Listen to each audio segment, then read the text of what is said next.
జరుగుతున్న world cup media సమావేశం నుంచి నేరుగా రింకు సింగ్ దగ్గరికి వెళ్లిన కెప్టెన్ రోహిత్ శర్మ. అందరి అంచనాలకు భిన్నంగా టీ20 వరల్డ్ కప్ 2024 ఆడబోయే భారత జట్టులో యువ సంచలన రింకు సింగ్కి చోటు దక్కలేదు.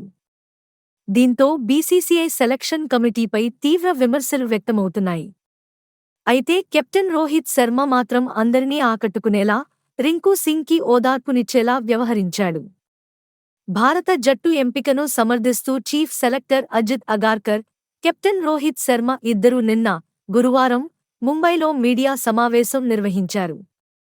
ఈ సమావేశం ముగిసిన వెంటనే ప్రస్తుతం రోహిత్ శర్మ ముంబైలోని వాంఖడే స్టేడియానికి వెళ్లాడు. ముంబై ఇండియన్స్తో తలపడేందుకు కోల్కతా నైట్ రైడర్స్ జట్టు మైదానంలో ఉండడంతో రోహిత్ నేరుగా వెళ్లి రింకు సింగ్ని కలిశాడు. వారిద్దరూ కొద్దిసేపు మాట్లాడుకోవడం కనిపించింది.